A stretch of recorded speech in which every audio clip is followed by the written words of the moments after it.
Querido Deus Pai, nós somos gratos a Ti, porque Tu tens nos trazido à Tua casa, e aqui estamos, Pai, ó Deus, para aprender mais da Tua palavra, para ser mais esclarecido, porque nós precisamos andar, Senhor, a cada dia com segurança, com firmeza no Teu caminho, e a Tua palavra nos dá isso, Senhor, a Tua orientação necessária para a nossa jornada. Pai, prepara o nosso coração, a nossa mente, dá-nos o entendimento, a compreensão desta palavra, e o nosso coração possa guardar, Senhor, esta palavra, para que possamos fazer como Teu servo. Guardei Tua palavra no meu coração, para não pecar contra Ti. Pai santo e bendito, assim usa o Teu servo, que vai ministrar nesta noite. Continua dando ele o esclarecimento, ó Deus, a clareza daquilo que ele que estudou, que preparou, que vai ministrar nesta noite. Que o Teu Espírito seja com ele, Pai, usando de maneira poderosa em favor de nossas vidas. E assim oramos a Ti, agradecidos por tudo, em nome de Jesus. Amém. Glória a Deus. Paz do Senhor, meus irmãos. Amém? Graças a Deus, mais uma noite de terça-feira, nós estamos reunidos na casa do Senhor para juntos estudarmos a Sua palavra. E eu creio que o Espírito Santo falará com cada um de nós. Você não veio em vão, o Senhor tem uma palavra para nós. Essa palavra edificará a nossa vida, como todas as terças-feiras, cada ministração e cada culto, em cada congregação, a palavra de Deus, ela tem sustentado, tem alimentado, fortalecido, tem levado ao povo de Deus a caminhar através dessa palavra. Amém? A palavra de hoje, ela se encontra no livro de Reis, no segundo livro dos Reis, no capítulo 6, do versículo 1 ao 7, está ali uma história que é muito conhecida de todos os que leem a palavra. Em algum momento nós já ouvimos alguém pregando, e não é um assunto que seja assim desconhecido da igreja. É um assunto conhecido, é uma palavra que todos nós já ouvimos ela em algum momento. Aqui a palavra coloca: os filhos dos profetas moravam em um lugar estreito. Eles moravam em um lugar estreito. Quem eram esses filhos dos profetas? Aqui não está relatando sobre filhos biológicos, em outras também, escola de profeta. Mas como assim escola de profeta? Alguém aprende a profetizar? Quando nós ouvimos a palavra profetizar, nós entendemos que é uma mensagem que vem de Deus, passa pelo homem e é transmitida para as pessoas a qual Deus quer que ouça aquela palavra. Então, essa escola de profeta, alguém vai lá para aprender a profetizar? Na verdade, essa escola de profeta, ela existia bem antes de Eliseu, no tempo de Samuel, 995 anos antes de Cristo, e 700 e pouco antes de Eliseu. Samuel já tinha, podemos dizer que ele foi a pessoa que inaugurou essa escola de profeta. Lá no seu segundo livro de Samuel, ele fala sobre isso. Seria como se fosse um seminário, um lugar onde as pessoas aprendiam a ter comunhão com Deus. Era um lugar onde as pessoas iam para aprender, para louvar a Deus, para aprender sobre Deus, sobre o Senhor, aprender a servir ao Senhor.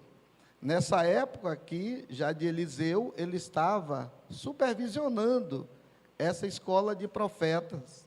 E ele foi fazer uma visita nessa escola de profetas, a qual era supervisionada por ele.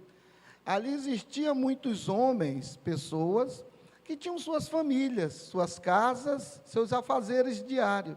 Mas eles tiravam um tempo, assim como você, como eu, como todos nós, tiramos um tempo para vir para a casa de Deus, ouvir sobre Deus, ter comunhão com o Senhor, aprender sobre Ele. Esses homens, eles viviam assim. Era um grupo de homens, um grupo de pessoas que estavam ali aprendendo sobre Deus, tendo comunhão com o Senhor. E o profeta Eliseu, nessa situação aqui, ele era o supervisor daquela escola, daquele grupo de irmãos, de pessoas, de discípulos que estavam aprendendo a servir ao Senhor. E aqui a palavra diz que um dia Eliseu foi fazer uma visita. Ele visitou aquela escola de profeta. Ele chegou lá e ele ao chegar lá, os discípulos estavam satisfeitos, alegres com a presença de Eliseu, pois Eliseu era aquele que estava sempre orientando, ensinando, tinha já uma experiência com o Senhor, transmitia para aqueles homens, para aquelas pessoas, algumas experiências sobre Deus. E eles ficaram alegres com a visita dele. Porém, um fez uma observação. Ele sugeriu que os discípulos fossem ao Jordão para tirarem madeira e cada um trazer uma viga para que se ampliasse, aumentasse o lugar onde eles viviam, estudando sobre Deus, aprendendo sobre Deus, tendo comunhão com Deus. O lugar era apertado, estava estreito, estava pequeno, e eles queriam aumentar, eles queriam ampliar aquele lugar. Meus irmãos, e aqui nós já observamos que Eliseu, ele autorizou aqueles homens a irem ao Jordão, tirar madeira para ampliar aquela casa, aquele local. Eliseu tipifica aqui Jesus Cristo, o Senhor. Assim como Eliseu queria que aquele lugar fosse ampliado, Jesus também quer que nós avancemos, que nós venhamos avançar, crescer, multiplicar. Está muito relacionado ao tema da nossa igreja do ano, que estamos entrando em outro tema, mas sempre foi falado sobre alargar as fronteiras.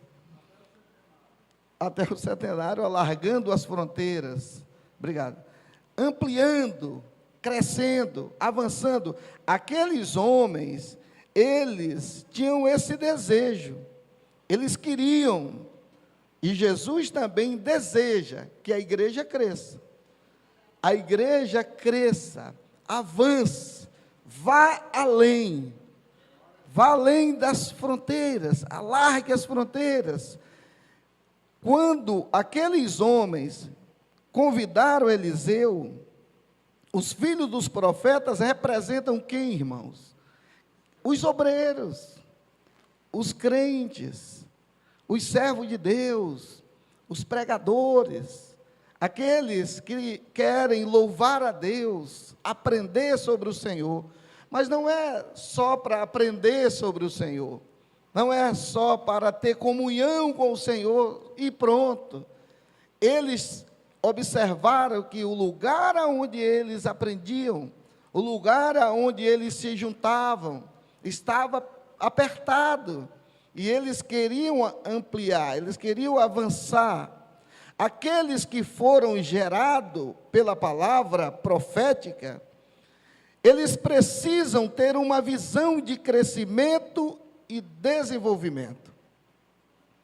Nós não podemos ter uma visão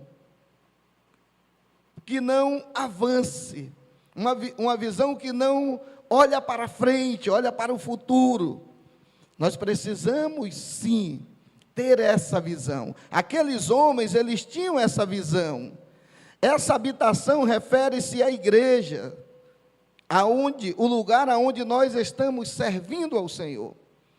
E não está se falando só de um ambiente físico, mas a igreja precisa avançar. ela precisa crescer. Amém, meus irmãos? A igreja precisa ir avante. Nós precisamos avançar. Nós não podemos ficar parados. Olha, obreiros fiéis são aqueles que sempre estão preocupados e trabalhando pela ampliação da sua igreja, através do trabalho, do crescimento. Esses obreiros são aqueles que são fiéis. Eles sempre estão pensando em avançar, pastor Jacó. Quando o obreiro ele pensa em crescer, quando ele pensa em ir avante, em ganhar almas, em fazer um trabalho que seja produtivo, esse obreiro é um obreiro fiel, porque ele tem a visão de Cristo, ele tem a visão de Jesus. A visão de Jesus não era salvar só um, mas sim, quanto mais forem salvos, para o Senhor isso é melhor.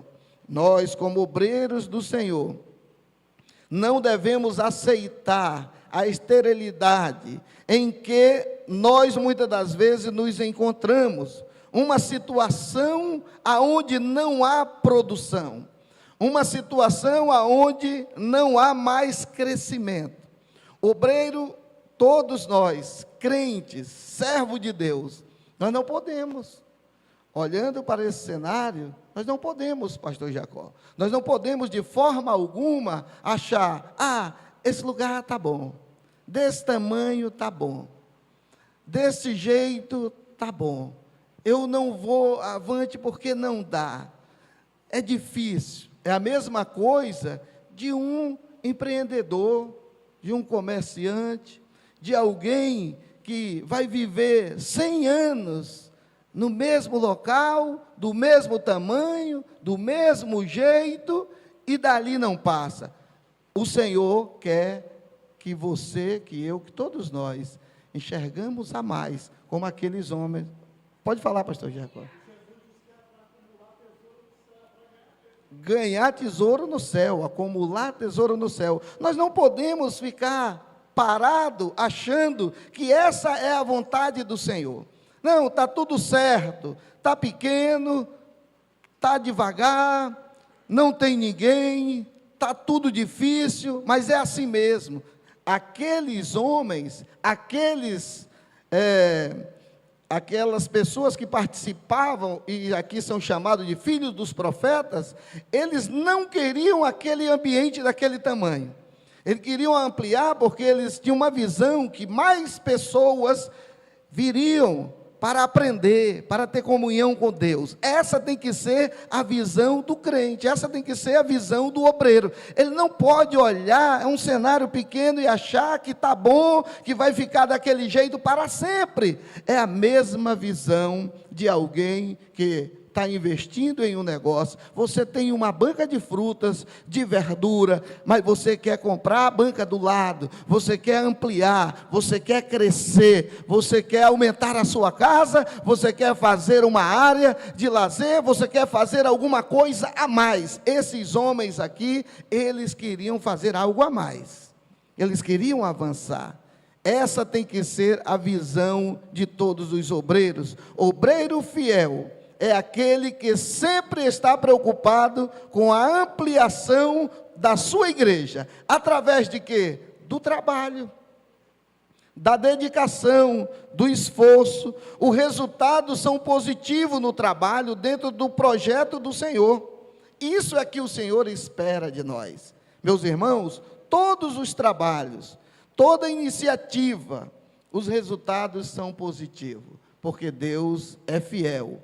Mas tem aquele obreiro, aquele irmão, aquele crente, que ao invés dele querer ampliar, avançar, ele é o obreiro, a pessoa, o irmão, o crente acomodado, que acha normal a falta de crescimento no seu grupo. Ele acha normal a falta de crescimento no seu grupo. É normal a falta do avanço. E de repente, ele mesmo apresenta desculpa para isso. Nós todos, se refletirmos, se olharmos para dentro de nós, para o nosso coração, as nossas atitudes, nós devemos sempre tirar de nós desculpas, porque quem é acomodado, ele dá desculpa. Aquele que não enxerga, ele pensa assim, você está falando aí, você não sabe como é difícil lá no meu bairro, você não sabe como é difícil lá na minha igreja, né? Você não sabe como é difícil, os irmãos não têm dinheiro nem para comer, quanto mais para pegar um ônibus e sair para a igreja. Os irmãos não têm, eles têm que trabalhar, eles já chegam cansados, eles não têm tempo para evangelizar, não. Esse obreiro enxerga e ele mesmo dá as desculpas para que a igreja não cresça e não avance. Aquele bairro é muito difícil, me colocaram no pior lugar. Uma vez eu coloquei um obreiro em uma congregação e ele disse assim, pastor, o senhor me colocou no pior lugar do mundo. Eu disse, será se é o pior lugar do mundo ou você que é o pior obreiro do mundo? Porque não é o lugar, é a coragem, é a visão. Quem vai fazer, pastor Everlan? Não somos nós. É o Espírito Santo, é Deus, ou senão a nossa pregação é vã, porque nós somos afiados em pregar e em dizer que Deus é o Deus do impossível, que Deus é o Deus do milagre, que Deus vai fazer coisas extraordinárias, mas muitas das vezes nós mesmos damos desculpas para os insucessos. Mas aqueles homens, eles disseram assim, nós vamos tirar madeira, nós vamos lá, porque esse lugar está muito apertado, e nós vamos aumentar esse negócio. Nesse momento, quando o obreiro se preocupa com esse lugar estreito, que ele está habitando, e começa a se movimentar para mudar essa realidade, sabe o que acontece? O Senhor aprova aquela atitude. O Senhor, tem alguém corajoso, tem alguém que decidiu confiar em mim, tem alguém que decidiu enxergar além das dificuldades, e o Senhor aprova, dá forças, e a coisa acontece. Deus está esperando a atitude de todos nós. A iniciativa desse homem, ela é vista por Deus, assim como foi vista pelo Eliseu. O que aconteceu? Depois eles convidaram Eliseu para irem com eles. Quando eles colocaram assim, olha, o lugar é estreito, é apertado, nós precisamos ir tirar a viga, podemos ir? Ele disse, podem, concordo, é assim mesmo. Só que um sempre tem aquele mais ousado, ele diz assim, e aí, vamos conosco? O senhor não pode ir com a gente? Irmãos, isso aqui significa que muitos de nós achamos que não precisamos da ajuda e da supervisão de ninguém. Achamos que só nós, sozinhos, vamos lá e realiza, porque a gente sabe fazer. Aqueles homens, eles disseram, olha, nós vamos fazer, mas o senhor pode nos acompanhar?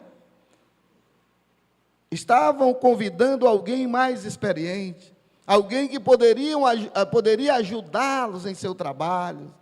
E ele prontamente foi. O obreiro precisa entender também que não pode realizar a obra do Senhor sozinho. Ele não pode realizar a obra do Senhor sozinho. Se ele se isola, ele vai ser derrotado. Aqueles homens, eles convidaram Eliseu, e Eliseu foi para orientá-lo naquilo que eles iam fazer. Meus irmãos, se Deus estiver conosco, se nós pedirmos a companhia dEle, se Deus estiver conosco nos projetos que nós colocamos, Ele pode ser ousado. Pode ser que aos olhos de alguém, aquilo ali é impossível. Mas se você vai com fé, se você vai com coragem, convida a Deus para ir com você, chama o Senhor para estar supervisionando o seu trabalho, para estar aprovando e olhando, vendo, lhe orientando, e você estiver disposto a ouvir a orientação do Senhor, todos os teus planos e projetos na obra de Deus, Ele vai honrar, e as coisas vão acontecer. Até aqueles que não acreditavam, depois eles começarão a ver que está acontecendo ali algo que aos olhos humanos era impossível, mas só que este homem, este obreiro, esse profeta, este aluno, esse trabalhador, esse servo do Senhor, que com muita coragem e determinação foi e convidou o Senhor para ir com ele, as coisas vão acontecer e nós vamos ver o milagre acontecendo. Esses homens, eles convidaram. O que aconteceu? Todos foram para o Jordão, inclusive o Eliseu, e começaram a cortar a árvore. Aí vem o trabalho. Às vezes eles poderiam dizer assim: olha, Eliseu, é o seguinte, esse negócio aqui está muito apertado, rapaz. A gente precisa ampliar isso aqui precisa mudar. Isso aqui não é desse jeito não vai. Olha o tamanho disso, Eliseu. Como é que nós vamos chamar mais alunos para aprender, para ter comunhão com Deus? Como é que vai desse jeito? Eles foram e começaram a cortar madeira. Meus irmãos, a obra de Deus só cresce com trabalho. A obra de Deus precisa de trabalhadores, precisa de ceifeiros. Se fosse para Deus fazer sozinho, Ele não tinha nos chamado e nos dado essa missão.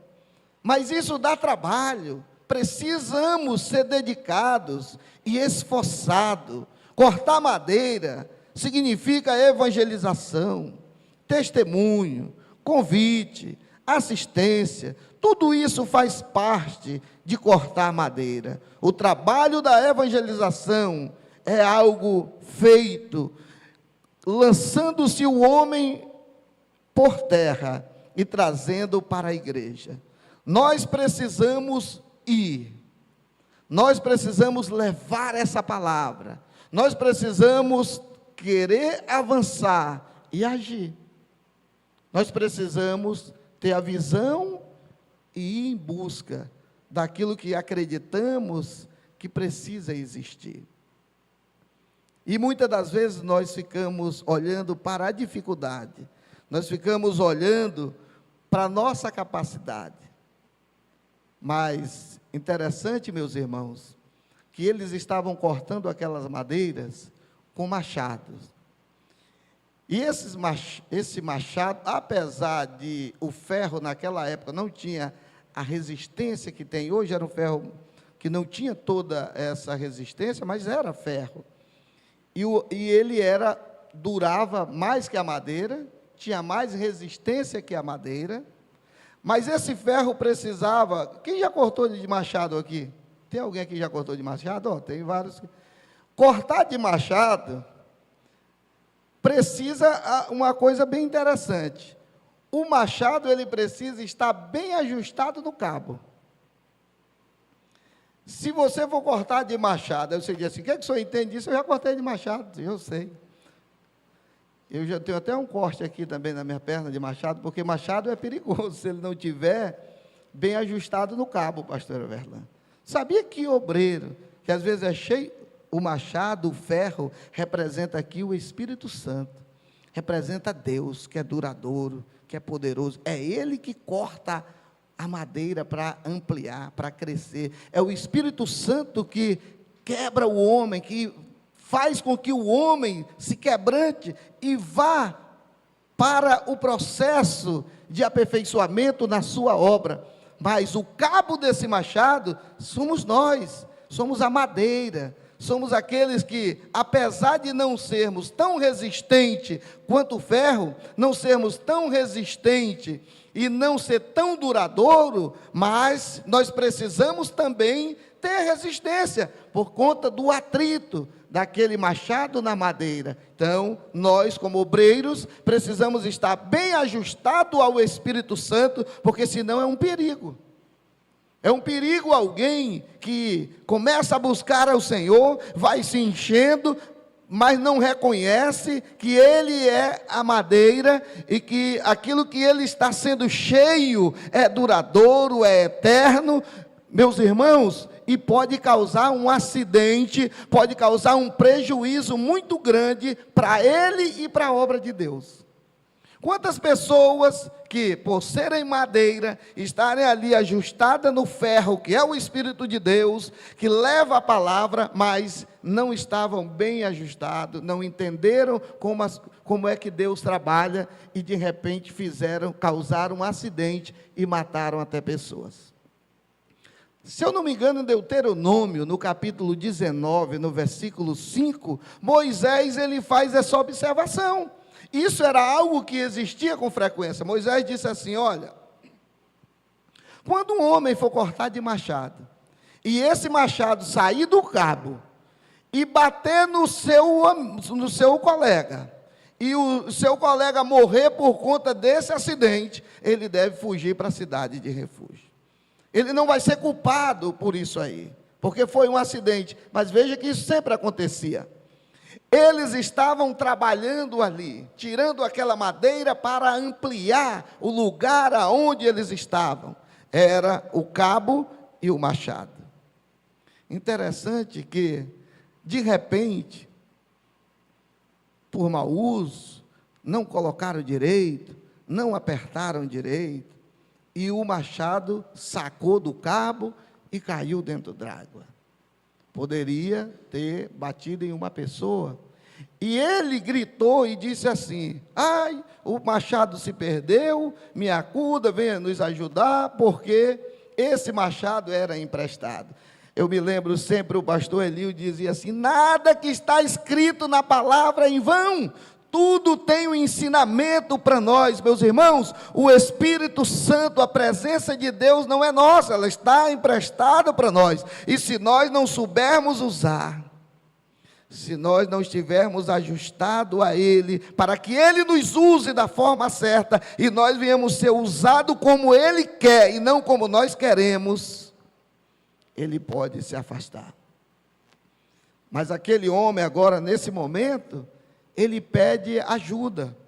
Não era a hora de dizer quem não apertou direito o machado, de quem foi a culpa, quem foi que não foi prudente, diligente com o trabalho, que fez errado. Não era a hora de discutir isso.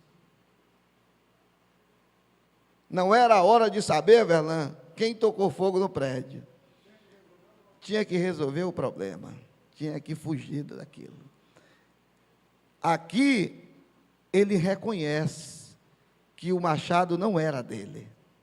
A melhor coisa é quando o obreiro erra, falha, mas ele reconhece. E Eliseu disse assim: me mostrem aonde foi que o machado caiu.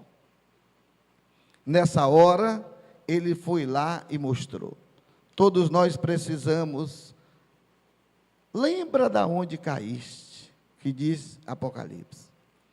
Nós precisamos reconhecer e não culpar ninguém. Não devemos culpar ninguém. Nós precisamos olhar aonde foi que nós erramos. Como nós devemos melhorar? De que forma nós vamos nos encontrar novamente? O ferro do machado tipifica a revelação, aquilo que é do Senhor, aquilo que é do Espírito Santo na vida do servo.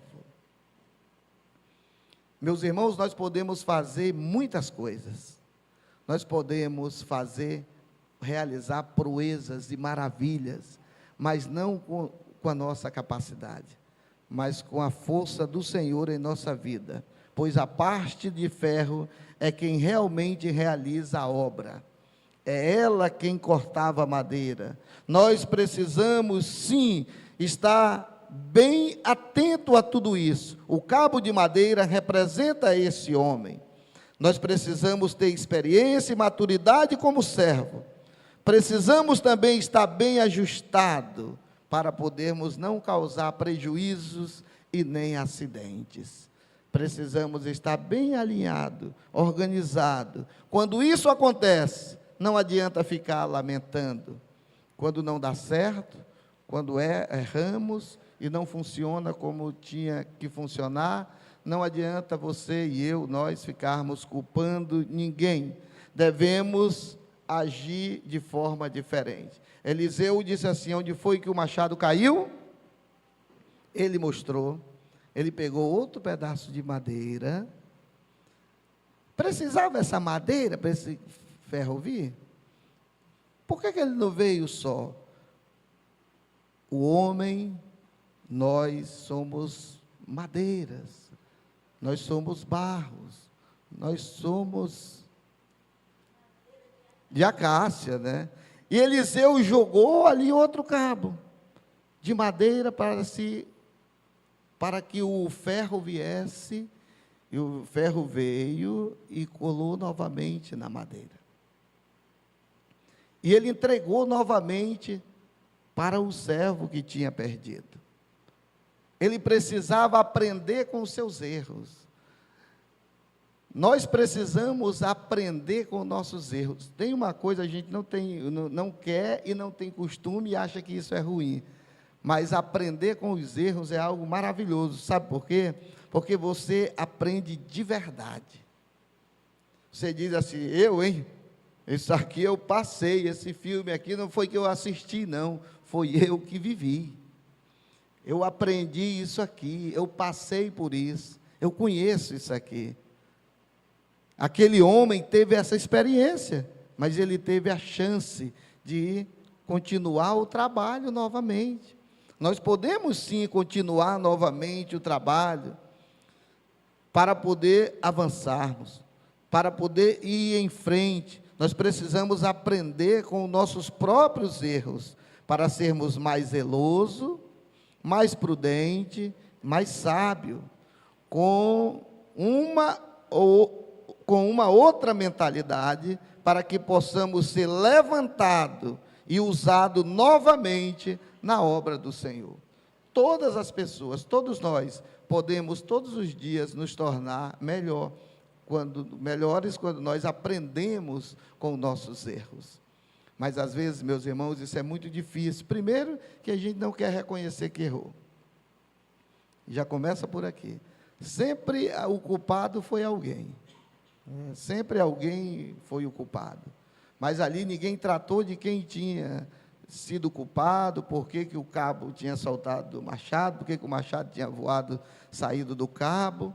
Não foi-se no problema, o problema foi resolvido e continuaram a trabalhar para o avanço da ampliação, para ampliar aquele lugar que estava apertado. Essa é a vontade de Deus para todos nós. Esse é o plano de Deus para todos nós. Não sermos pessoas que nos acomodemos com a situação. Deus conta com homens e mulheres que tenham visão e coragem. Tenha visão e coragem. A minha igreja pode crescer. A sua igreja pode crescer. Nós podemos começar um trabalho do zero e amanhã tá com muitas almas, muitas vidas, muitas famílias. Quantas pessoas estão com uma visão travada? Ai, não vai não. O tempo é difícil. As coisas estão muito difíceis. Ninguém quer mais ser crente, não. Eu até duvido que essas pessoas que falam isso, é elas que não querem mais ser crente. Porque tem um monte de gente sofrendo, querendo o que nós temos, a graça e a misericórdia de Deus na nossa vida, mas nós muitas das vezes ficamos olhando para os problemas e transmitindo essa falta de visão, essa falta de fé, essa falta de crença, de confiança em Deus, que o Senhor pode nos usar para fazer coisas ousadas, para a honra e a glória do nome dEle. Se nós olharmos para a nossa capacidade, nós não vamos conseguir. Mas tenha fé, coragem, ousadia. Quer falar, Jacob? Irmãos, que texto abençoado. Observando o que o pastor Zani está trazendo para nós, e aí, pastor Zani, a gente pode dizer que aqueles filhos de profeta era a congregação. E eles foram, irmãos, a gente percebe ali a unidade. Um chamou e todos foram, porque o objetivo era comum. Não ficaram digladiando, será que isso está certo? Questiona, porque tem muita gente que questiona, mas não dá solução. Então, quando um tinha a visão, pastor Demétrio, foi todo mundo lá pegar madeira, porque a necessidade era ampliar o lugar, porque era estreito. E uma outra coisa, pastor Zani, se eu me permitir, dessas revelações, é que quando o machado caiu, pastor Demétrio, ninguém ficou jogando na cara do outro. Ora, por que tu trouxeste a gente para cá? Não, pastor Dilma, e machado era caro. Glória a Deus. Amém, meus irmãos? O machado era caro mesmo. Vocês sabiam que o machado, naquela época, ele era mais caro, pastor Jacó, mais caro que pedras preciosas, é mais caro que o ouro? O ferro, naquela época, ele era mais caro que o ouro. Isso. Era emprestado, né? Não tinha como comprar um machado assim, não. Tinha que fazer a obra com... É por isso que a gente também não pode comprar o Espírito Santo, né? Não dá, é muito caro. Ele vem, nos usa, mas no momento que agir de forma errada, não tiver ajustado, ali o trabalho, antes de machucar alguém, o Espírito Santo logo pula fora. Quantas pessoas que eram cheias do Espírito Santo e hoje não estão mais, né? Porque o Espírito Santo não é de particularidade de ninguém. Ele é o Espírito de Deus que está disponível para a igreja, para nos fazer vencedores, para a honra e a glória do seu nome. Amém? Quero convidar os irmãos a se colocarem de pé, por favor. E nós vamos fazer uma oração para que o Senhor tire de nós toda a visão travada, pequena, medíocre, né? Visão que não consegue. Pior coisa é chegar perto de alguém, pastor Everlan, que a visão já está pequena, chegar outro com a visão menor ainda, aí é uma conversa muito bonita. Só enxerga a escuridão. Nada dá, nada vai, até o semblante está para baixo. Nós precisamos ter ousadias, ter fé, confiança que o Senhor irá na nossa frente e a obra não será realizada por nós, mas pelo Senhor, porém através de nós. Amém? Quem é que quer ser usado pelo Senhor? Eu quero que você levante suas mãos assim e você diga assim: Senhor, eu quero que o Senhor me use, eu quero ser um instrumento. E vai começar pela nossa visão. O pastor Jacó já está aqui. Se tiver mais alguém queira vir, vem aqui. Nós vamos orar, eu quero orar por você. Se você quiser vir, você pode vir aqui. Eu quero que o Senhor te abençoe. Senhor, meu Deus e meu Pai, nós estamos diante da sua palavra. Essa palavra é fiel e verdadeira e digna de toda aceitação. A sua palavra, ela é viva e poderosa. A sua palavra, ela muda qualquer situação.